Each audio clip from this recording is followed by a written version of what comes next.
There's a great book by Philip Yancey called What's So Amazing About Grace, and forgiveness is supernatural. It is supernatural. It's beyond our capability, and it's also why it's incredibly transformative. I don't think any one of us can do it on our own, for sure, but I think it's that's one of the things that is transformative. By the way, I want to make a point here before we go to the next question. Austin, can you raise your hand? Okay, Austin's right over there. You'll see on your table, by the way, October 14th, Austin has organized an amazing event that is Charlie Kirk's birthday, and we invite all of you to be there and join this. It's going to be a wonderful event at Grace Chapel, so I just want to make a point about that because there's a lot of inspiration that comes out of that. By the way, courage is contagious. Courage is contagious, and when I think about we're entering our 250th anniversary, our founding fathers thought they were signing their death warrant. They were willing to give their most sacred honor. Those who have fought for our country are willing to write that blank check. And I think we're living in that day, and I think that's why that moment impacted so many of us, is because we're being asked to step in and say, what is it worth? What is freedom worth for us, for our next generation? But the exciting news is this. You know, in our founding days, it was a spark of liberty that set everything aflame, basically. And I think a new spark has been lit. I'm going to share that before 9/10, TPUSA had 900 college chapters, 1,200 high school chapters. Since then, as of the end of last week, 120,000 new applications have been put in. And I'm sure that's growing every day. So that's where the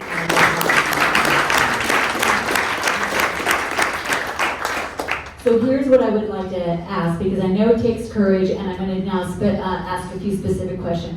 Spencer, talk about courage. When we spoke last week, you talk about how the threats that you are receiving are not more numerous, but they're certainly more vitriolic. Can you just give us an example, if you may, of what these brave people who are organizing these organizations have to put up with and why we need to come alongside them? Yeah, thank you. Real quick, fun fact, which I actually just learned this recently through tutoring, but does anybody know why it's called the United States of America? Like anyone at all? Well, it changed under Lincoln. Well, so yeah, so originally, Carr. so it wasn't like somebody in the Declaration of Independence, when the founders put it in there, they're like, yeah, this sounds good. It was when you write into a newspaper, there was a guy who talked about it and said that it should be called the United States of America, and he literally signed his name, not even his actual name, he did it as Republicans, which is super dope, but anyways. Well, so I mean, gosh, when everything first started happening, we have a page for our chapter through our university where people can come learn about the chapter and learn about the different officers that are involved there, our faculty, everything, see events. I had to remove everybody off there, and the only thing that's there now is just my student email. And it's because we were getting nonstop, initially just harassing, like, oh, you guys suck. I even got signed up for a fantasy football team with the username LGBT lover, and my password's gay boy. So actually, somebody got a touchdown today. I still haven't signed into the account, but apparently my fantasy football team's doing good. But it was everything from that to more extreme things with pictures. A picture of a guy holding a pistol and saying, "I'm going to kill you and all the students and all the professors, and no one's going to stop me." Of course, they CC'd the police department. So, yeah, I mean it's idiotic and it's pathetic, but it's a challenge. The way I see it is that it's a challenge to myself and to my members as well, and especially Dani. That was a concern for her coming on as a young woman, saying, I want to do this, but I am worried about my safety. What are we doing to make sure that our members and our officers are safe? And the first thing I did was reach out to Denver Metro. Of course, it took hours to get a hold of them. And they offered to provide more patrols when we were doing our meetings. DU Campus Safety, it was a pain to get them involved. And of course, they're unarmed, they can't even stop. I'm sure you guys all saw the news that 60 vehicles got their windows smashed for people that pay $1,000 a quarter, and they're expecting their vehicles to be safe in the parking lots. So DU Campus Safety is not, they're helping us, but they're not that valuable. It rests on our members and on our officers. And then also, I'm just going to put a plug in there, Darren Weekly, who has actually been offering his support in every possible way, including being one of our first guest speakers, which is absolutely incredible. But at the end of the day, it comes down to us to ensure our own safety and security, and that's been us making sure that we're doing things the right way. It sucks because it limits our outreach and how we want to be able to engage people. Obviously, events like this help, but it also is discouraging when we want to be able to host things on campus and make them public, because we have to make sure that we're screening people that come in for very justified reasons. But I mean, I feel like the biggest thing, especially for myself and Dani and all of our other members, is that it's not going to stop us. It just, the way it looks is the same way that you look at, when somebody talks about having money, it doesn't take away problems, it just creates new problems. And so the way we see this is, yes, it sucks, but it's just a new problem that we have to deal with. It's not any different from anything else. And we're going to make sure that we talk before we open up to questions how we can support. I'm going to give you a story that right after the Charlie Kirk assassination, the TPUSA chapter in Boulder had a gathering, and it was public. And a bunch of moms in the area all decided they were going to go and stand around the tables and show solidarity. And I'm sure there's some awesome dads there as well. We want everybody there. And they actually started engaging with some of the students who would say hateful things. They started asking them questions. There's going to be a lot of opportunities of how we can support these young people, because it is the act of bullies and cowards to try and stop these kind of gatherings. And there are more of us that are standing together than there are, against it. I'm going to ask in just a moment about how, well, let me just go down now. Anyone who wants to jump in, how have things changed? Go ahead, Justin. Since the Charlie Kirk assassination, what's happened with your group for Douglas County Young Republicans? So I'll kind of start by saying just a quick story, and it will tie into this, but I had a medical emergency happen to me probably around 2019, and I had someone walk up to me in the rec center that I was working at, and they said, do you love God? I said, yes, of course I do. And they're like, I see in your future the word bold above you. I see that everything will work out for you and that everything will be okay. And I was like, that's a pretty cool situation. Well, that kind of ties into this, right? Because I look at the situation we're in now, and we could have backed down. We could have, gotten really scared. We could have even left our group. But instead, we're coming together and saying that this country is worth more to me than my life. My life is an amazing thing. I love who I am, but I would do anything for this country. So therefore, I'm going to fight for it. I'm going to do everything I can to make sure that every single person is safe and gets to practice their First Amendment rights, gets to go to church and worship God. And that's what our group is going to do no matter what. Nothing is going to scare us. Nothing is going to turn us away. In fact, anyone who does anything wrong, like what was done with Charlie Kirk, that's only just going to make us fight harder and keep fighting for the truth. Nothing's going to stop us.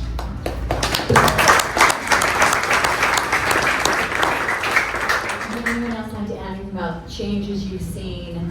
I mean, I know, Dani, you shared the negative portions, but how is your group? Because you had your first meeting, or you have your first meeting coming up. How is your group?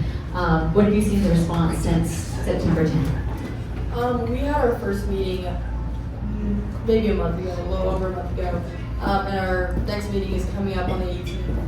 And I would say I've seen a draw to community. Like, I have a younger sister who, she invited all of her friends. I have my friends, we have incredible friends. And one of her friends came in the door and was like, I am so happy to see you guys. Like, I am so happy to be here. I've been looking forward to this for so long. Because she's lacking that community where she's typically at, which is truly unfortunate. But we just were able to talk freely, learn more. Like, we are always looking to be educated in a new way. Yeah, I would say the education. There's also, they do games, sometimes like slideshows and then curriculum. And we have a split room discussion. And although we are all aligned in our values and our beliefs, the room would be split sometimes, and we got to talk to each other about why someone else believed this or what about this, which was really fun. And for me, I think it's the education aspect of the community that is the major draw to our chapter, and it's looking good right now. Good. And I forgot to add, we also, throughout this whole situation, our membership has grown. We've had, I don't know, Jack, how many members have we gotten? 3 members a week. 3 members a week, pretty much since this has happened. So we've really been growing as an organization, but we also face many just harassment on TikTok, all of our social medias. But like I said, it doesn't matter. We're fighting for our beliefs, so we'll continue to. We're going to have time to open it up for questions, so I want to ask this final question. I think it'll be kind of the final question. How can we support each one of your group? And I do want to also point out another thing on your table. Usually we have a community spotlight, but this is our community spotlight. We like to spotlight organizations that you can support. And this is on your table right now. This is how you can support financially for TPUSA.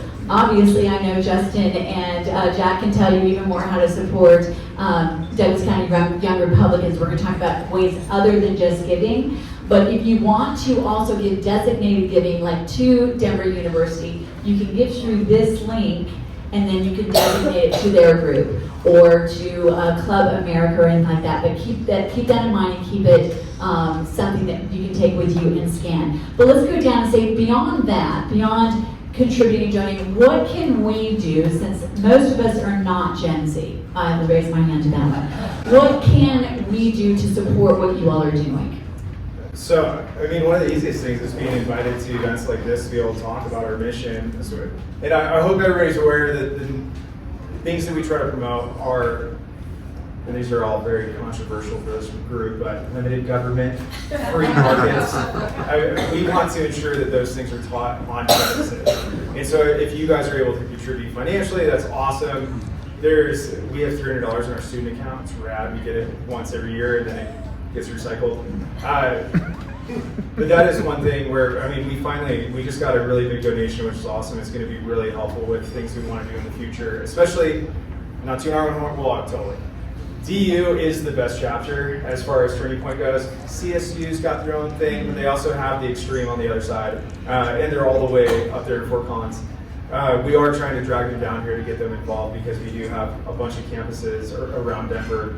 But the biggest thing outside of getting involved in events like this, and then obviously financial support, is getting our members involved in anything that you have going on in the community. That's one of the biggest responsibilities with Freedom, is volunteering and community engagement. And it's also one of the best ways that they are able to hear other perspectives and also share their message. God, it sounds like a church group when you say it like that. But you guys get what I'm saying. It's very important for our members to be engaged with the community. I think Douglas County is absolutely exceptional. So it is probably one of the best places for them to be engaged in.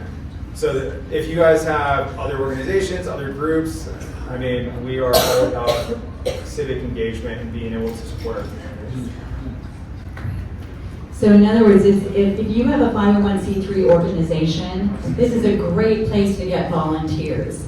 Get them involved. They don't have to be political organizations, because then you've got these amazing young people that are out there interacting with community members. So that's something definitely to do, and I think you can link through here and also get Spencer's information as well. Dani, what would you like to add to that? How can we support what you guys are doing? Couple of things. So one of the things that we do at our meetings, I've actually never been to a meeting before, mind you, but one of the things that we do at our meetings is we invite guest speakers. And so it's really easy for Turning Point USA to get speakers who want to speak on limited government or conservative values. It's much harder for us to get speakers that have views that oppose ours, but those are the speakers that we need. Like, how are we expected to bridge the gap if we don't even try to bridge the gap? And we need to realize that we can come to some sort of mutual understanding, at least of our humanity, that we shouldn't shoot someone when we disagree.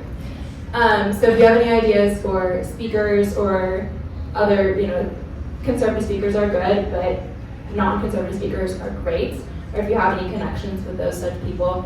Additionally, I realized this was the point I wanted to make earlier with respect to bridging the gap, but all of that, like the most important thing that we can do is read. Read a lot, read everything.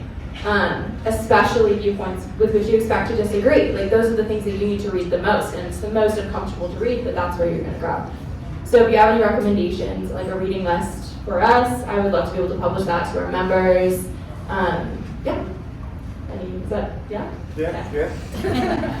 Hey Jack, I want to ask you this question in a slightly different way. Obviously you're involved with Young Republicans and helped relaunch it and DC YR.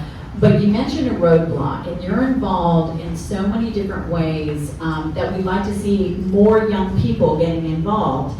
What are those roadblocks, and how can we help remove them so there can be more Jack Gilmartins out there doing stuff, serving on boards, serving as legislative aides, and all of that?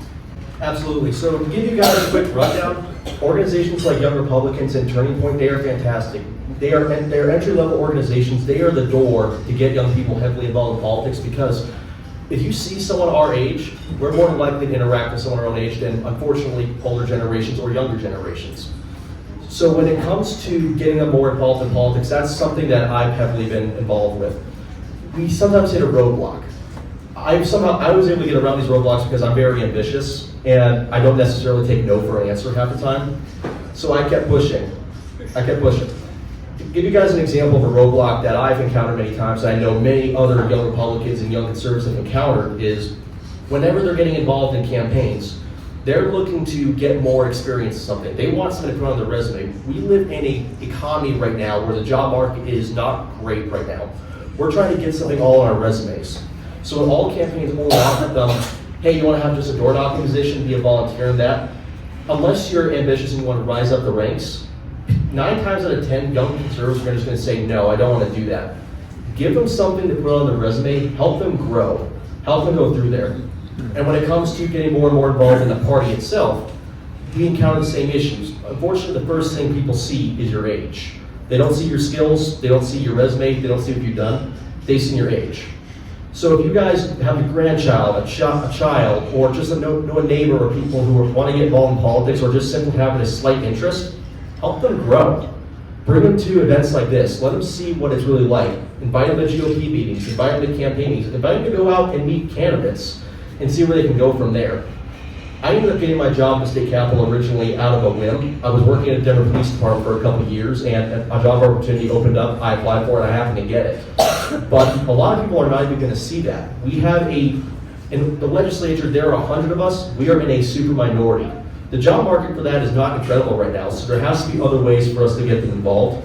But like I said, if you guys know a young person who wants to get heavily involved in politics, and you want to see them get on boards and commissions like I got into, help them grow.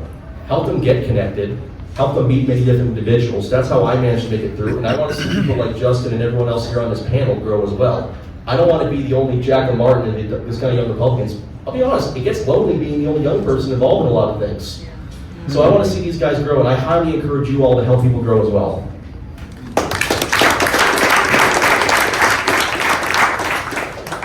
I would say, and the question was how people can give to us. Yeah, and how can we support what you're doing with Douglas County Young Republicans? Perfect. Well, I think the way I've been thinking about kind of what we're doing and everything is I want to turn our organization into something that helps develop and create future conservative leaders. And how do we do that? Well, I think what we were kind of missing was kind of social gatherings, stuff like that. So we just had an event last week at Brothers Bar and Grill right over here. That went really well. And what I want to do is, I just want more people to show up to our events, get our name out there. If you know someone that's interested in getting into politics and getting into an organization, we are a great organization for that. It's a great foot in the door and a great way to kind of just become a better leader. And with the help of Jack, he's been able to help myself and many others, and I hope we can continue to do that. The other way you can give to us is by liking our posts, following us on Instagram, Facebook. We're really trying to grow our accounts, and luckily our secretary, she got our Instagram views up to 10.3 million in the last few weeks, so that's huge. But I think just getting our name out there, supporting us, coming to our events, I can't wait. I hope I can, and I can't wait to talk to all of you. I love having conversations with people and just getting to know you and just kind of making us more of a well-known organization so people can join us.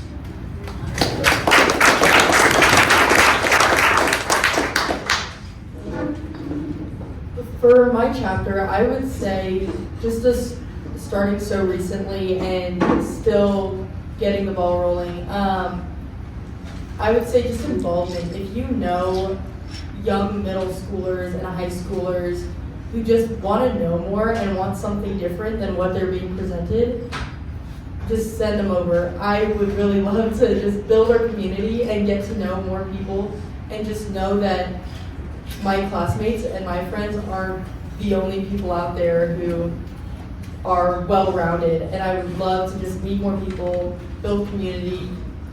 That's my major goal right now. I'm sure along the road there will be other ways to help us out, but the biggest thing, I just want to get to know more people. And by the thank you. There are actually 11, aren't there 11 chapters of Club America in Douglas County? I think that's what, so there's actually 11 Club America high school chapters. That's the high school TPUSA. That deserves a lot of applause. And so some are like the Central Douglas County Activation Hub, Activism Hub. Okay, I know, I got that. I'll practice that name here soon. But there are also some that are like at Douglas County High School and other high schools around. So also find out what's in your area. Direct young people there, see how you can support, and there's a lot of ways that we can do this. I want to open it up now to questions from the audience, and yes, and by the way, let's give everybody a big round of applause for this program. I'm going to take advantage of the microphone real quick, because I appreciate what Rebecca and Justin had to say about one way. We're not here to change people's minds so much and argue with them. We're here to have a conversation. And I appreciate that you do by the way of asking questions. For us older folks, it's like, how many notes can you name that tune? It's like, how many questions can you get them to back themselves into a corner? And then you've got that conversation. So I really appreciate that that's the approach that you have. Also, a way that we can help support these folks is I've recorded the entire evening tonight. Hopefully it'll be posted by the end of the weekend.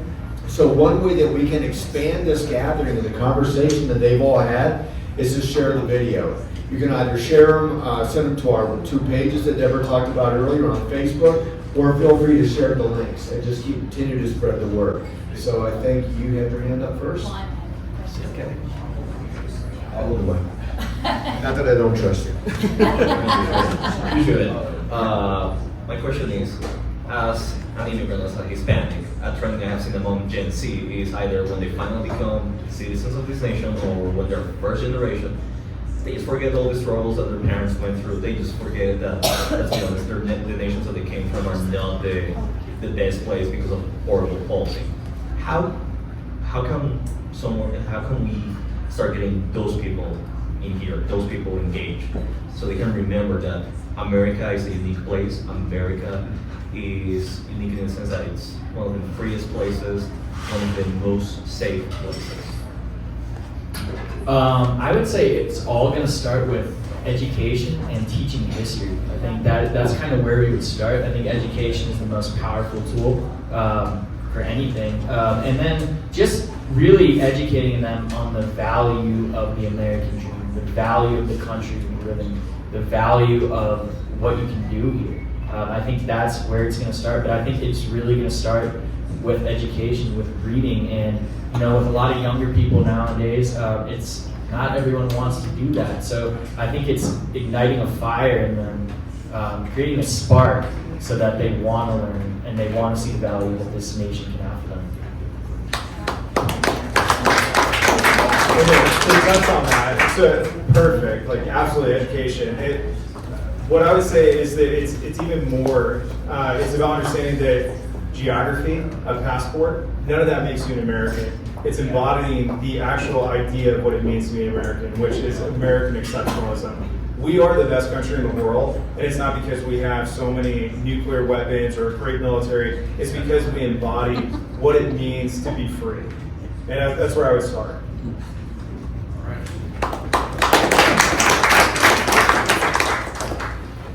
Last year, I raised my right hand to defend the freedoms that we have in this country by joining the military, but then again, I grew up inheriting these freedoms.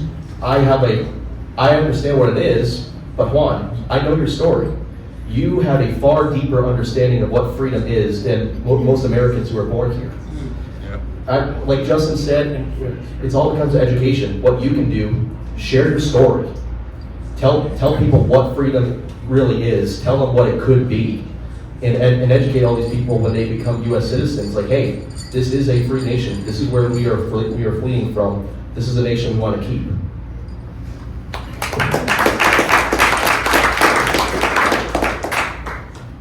Hey everybody, I'm Sven Sharpen, by the way. I'm here to speak for all the folks on the autism spectrum because, well, we're talking about, Gen Z's having this great awakening, and I couldn't be grateful enough for that. But if you're on the spectrum, you're missing this. You are easily the most progressive group in the world, and it's not even close, and the data shows it. So I created an organization called the Autistic Freedom Network that will take any volunteers or any donations or anything we can get. I don't even have a website yet, I just started, but it should be out soon, hopefully. But I'm here to speak truthfully for all the folks on the spectrum and give them a man of God, a man of truth, a true American patriot to speak for them, because I know what it is that makes them struggle a lot. And like in my personal case, I was put through special education, which sounds nice until you realize that perfectly healthy, capable kids are being given preschool level material in 5th grade and are being forced to move schools. So Jack, you talked about how you lost friends from being conservative. Well, Douglas schools, several years ago, forced me to move schools, and I lost years of relationships because of that. So, and now I'm seeing all of my peers going trans because they don't have a truthful person to speak up for them, and that's what I'm here to change. So that's kind of what I'm here for.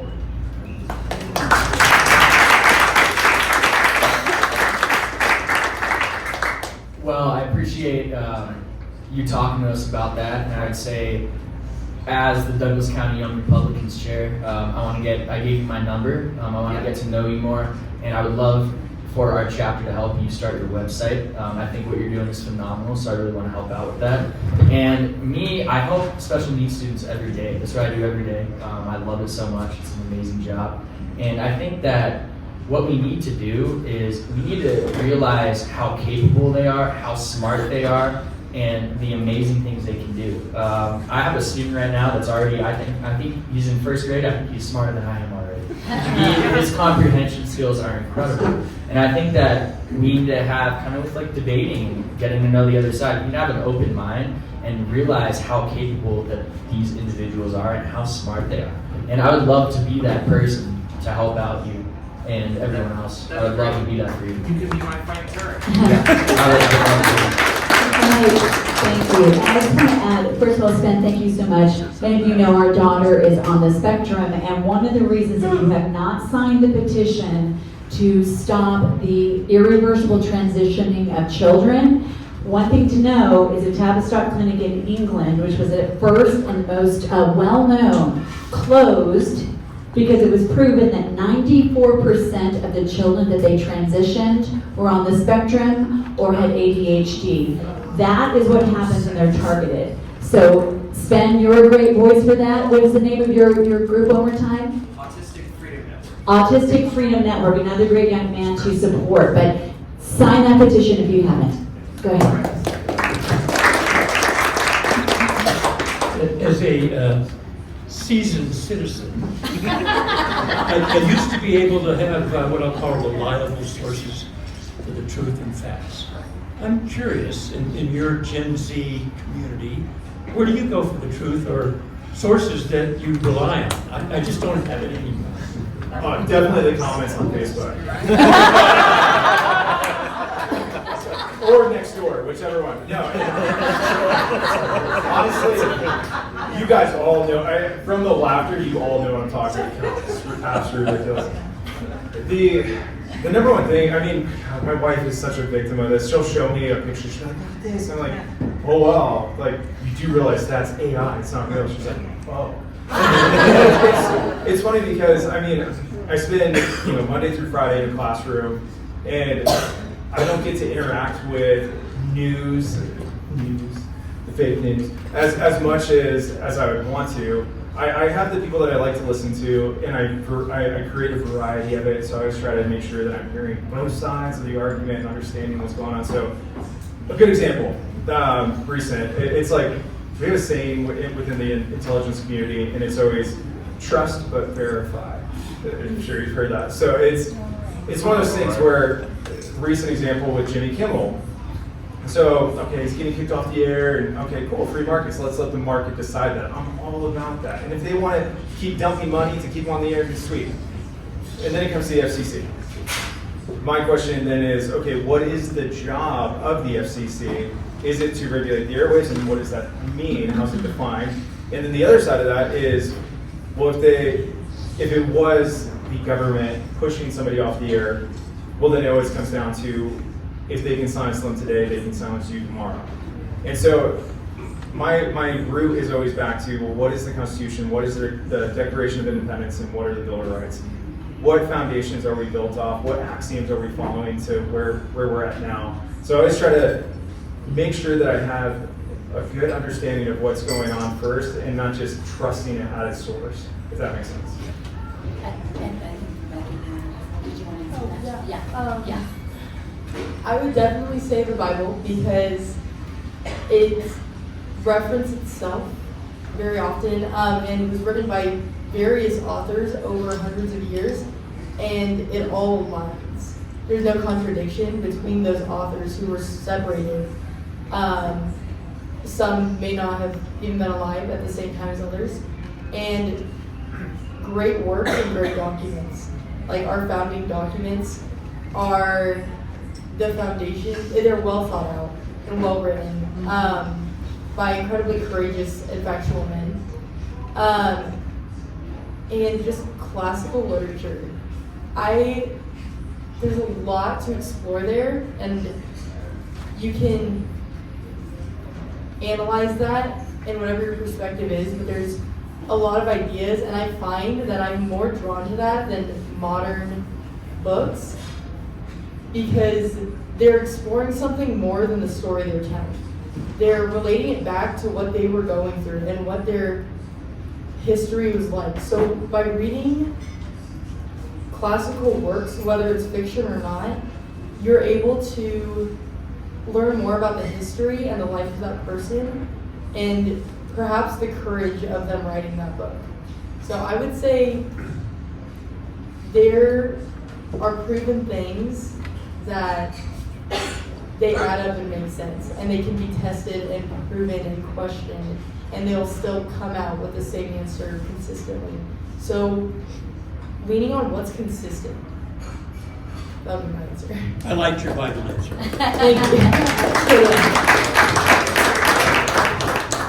Hi there. I have what sounds like a simple question, but in the age of TikTok and Instagram and constant feedback, right? I think one thing that our side of the aisle kind of lacks is being cool. Now that has changed recently.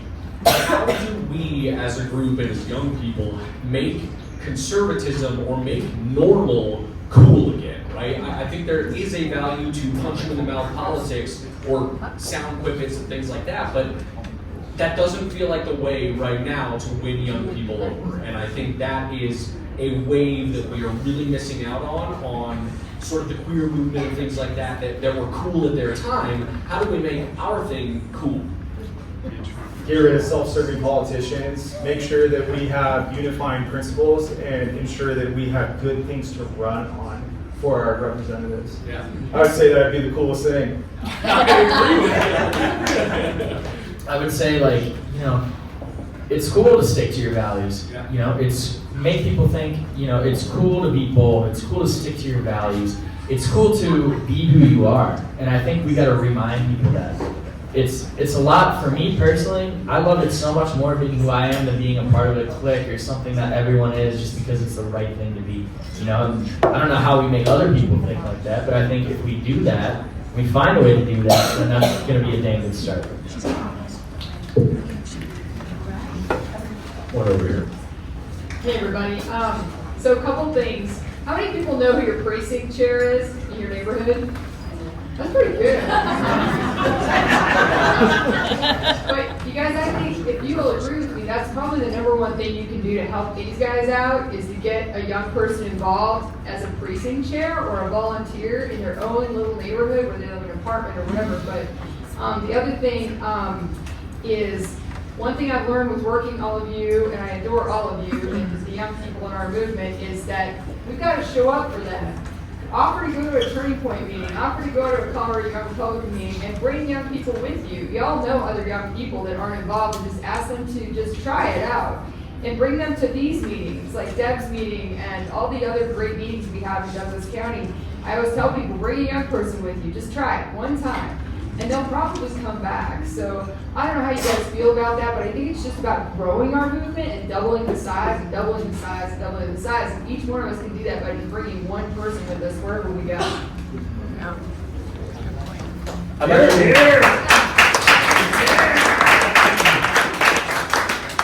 I'm actually going to completely concur with that. The only way that we grow this movement is if we bring people in. And to answer your question, I do know who my precinct chairperson, it's me. Yeah.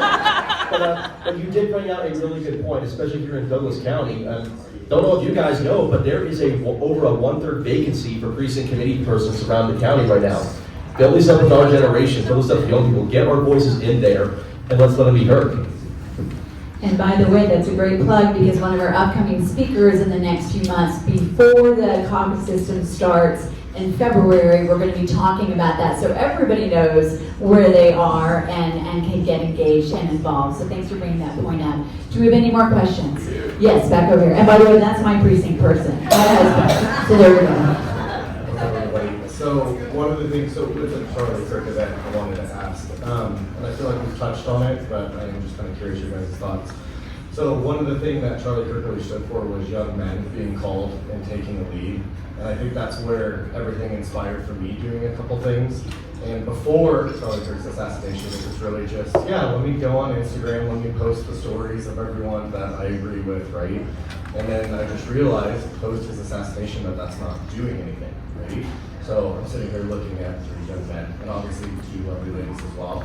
But I am just kind of curious, what do you guys think is missing from our generation, the younger generation of men, who are kind of sitting on the sideline, willing to maybe share their opinions on Facebook and Instagram, but they're not really able to come out to a meeting like this? Not able, they just choose not to.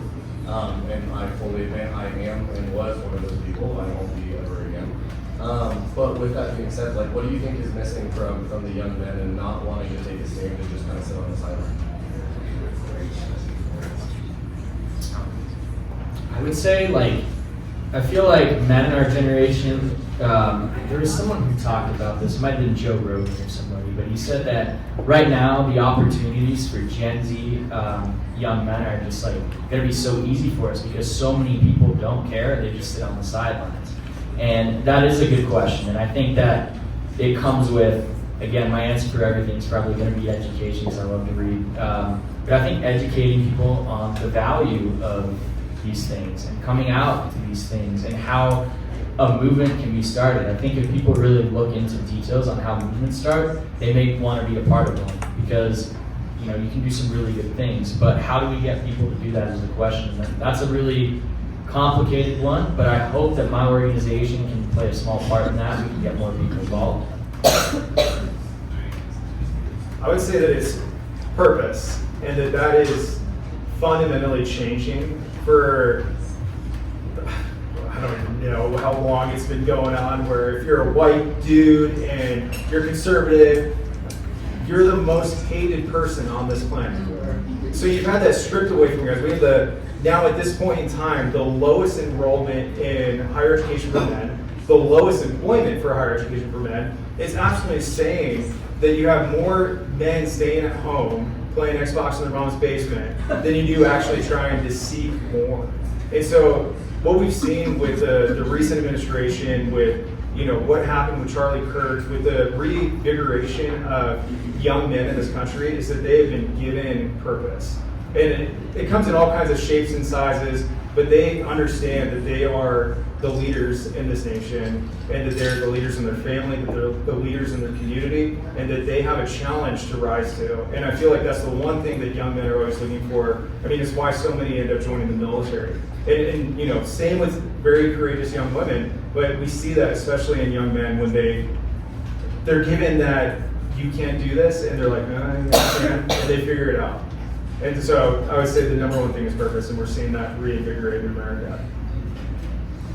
Oh, and I just want to add one thing to that. By the way, that's another thing that unfortunately we shoved on this generation. I think many of us remember the time it turned in the culture where every single guy was the buffoon who was saved by his hero wife.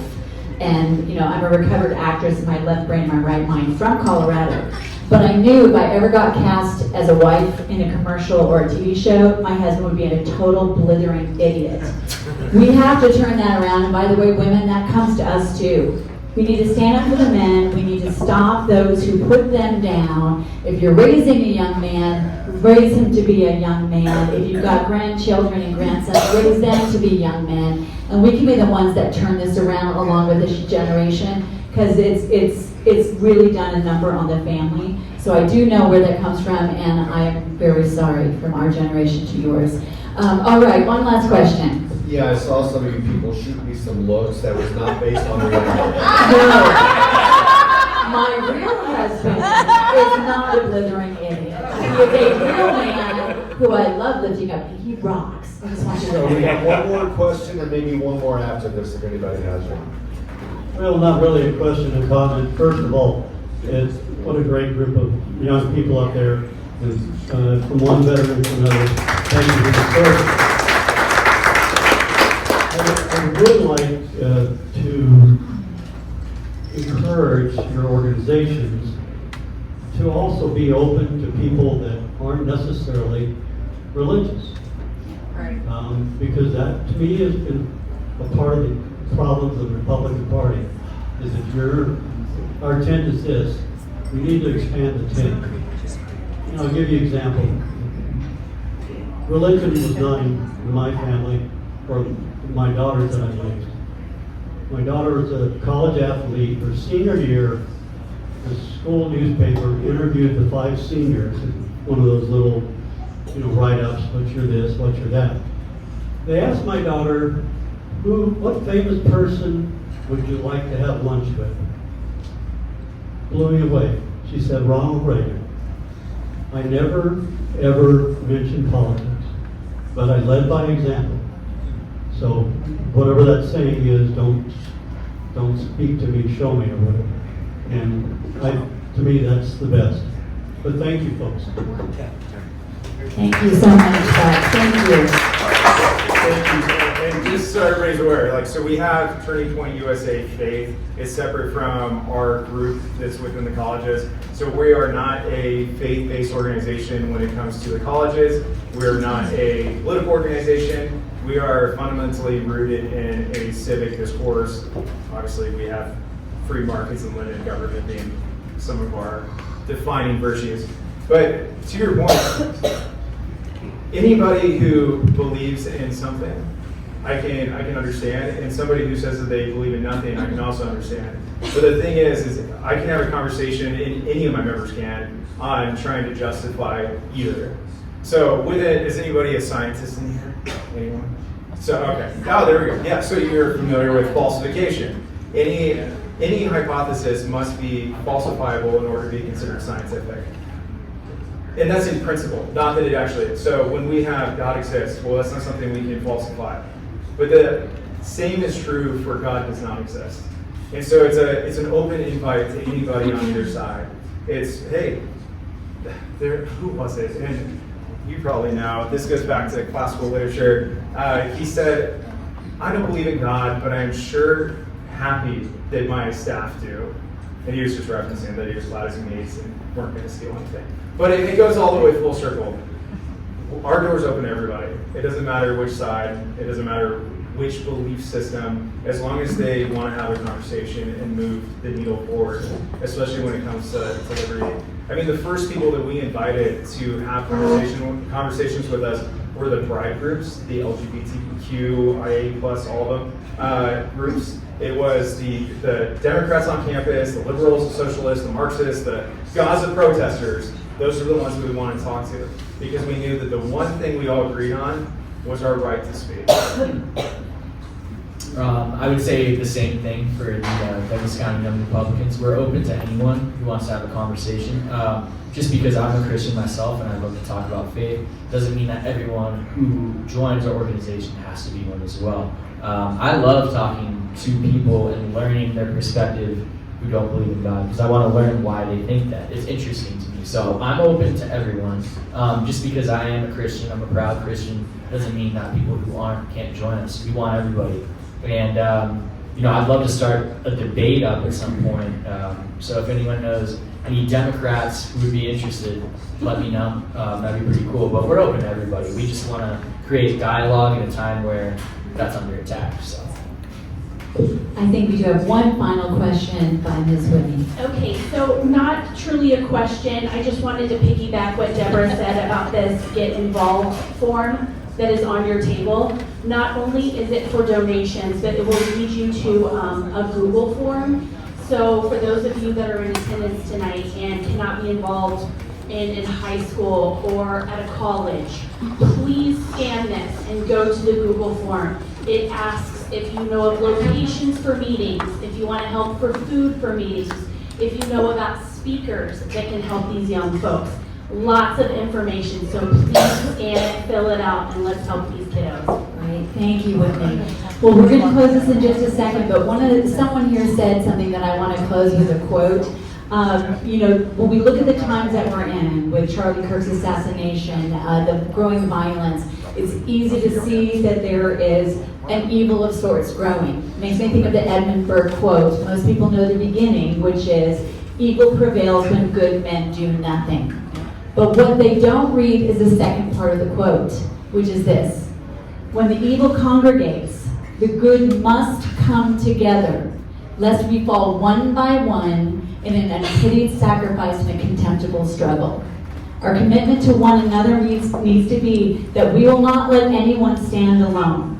These young people right here, right now, we need to stand with them. We need to stand with one another. And the time for timid patriotism is long gone. And that is freedom for everyone. So let's give these young people a great hand.